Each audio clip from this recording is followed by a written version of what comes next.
With the impending release of Dragon Age the Veilguard, Bioware have bestowed us a bunch of technical information for the game. And I'm just going to jump in with the main headline. It does not have de novo, or in fact, any third-party DRM.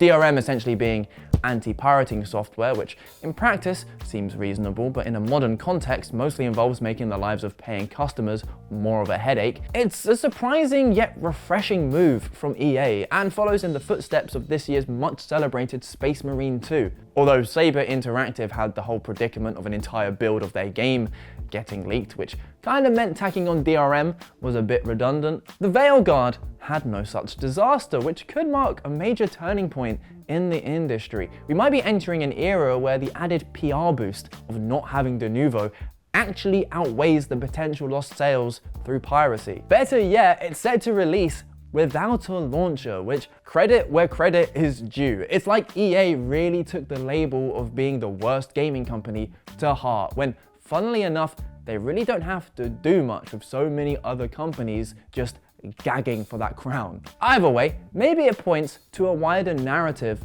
to Bioware's reputation. Those guys were the kings of RPGs. That name came with an unwavering expectation of excellence, which has utterly crumbled away over the years thanks to disasters like Anthem. And I think for many people, Bioware are in last chance saloon with the Veilguard, and they don't have the fallback that this time they're experimenting with some new IP. This is Dragon Age, and people have been desperate for a new installment for years now. In fact, it's eerily reminiscent of the situation with the Elder Scrolls 6. Unlike Bethesda though, I'm actually cautiously optimistic now that Bioware might actually pull it off. Which is crazy when you think about the journey that the Veilguard has been on so far. I mean, first of all, you had that one cinematic reveal trailer that one, literally looked like a mobile game, and two, was edited as if it was some kind of hero shooter. I mean, just look at that like to dislike ratio. For a second, I thought I was watching a KSI video. Two is the awful choice of name. I mean, even just Dragon Age Veilguard rolls off the tongue better. And to add salt to the wound, the codename for the game was Dreadwolf. Dreadwolf.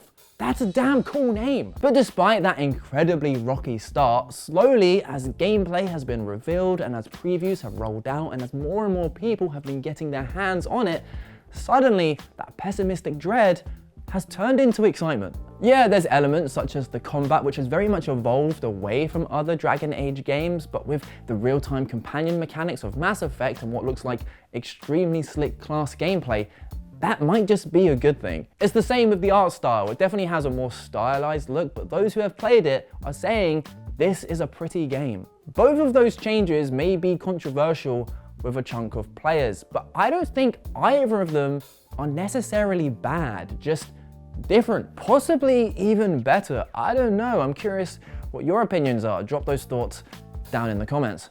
Now, that hasn't stopped the incels from trying to drag the game through the mud for being woke, especially after they revealed that there'd be character customization options to add top surgery scars. It's still mad to me that more role-playing options in an RPG could somehow be a bad thing. Plus, this series has always been outrageously gay if that's how you want it to be. Complaining that a Dragon Age game is now woke is like complaining that too many lesbians have undercuts.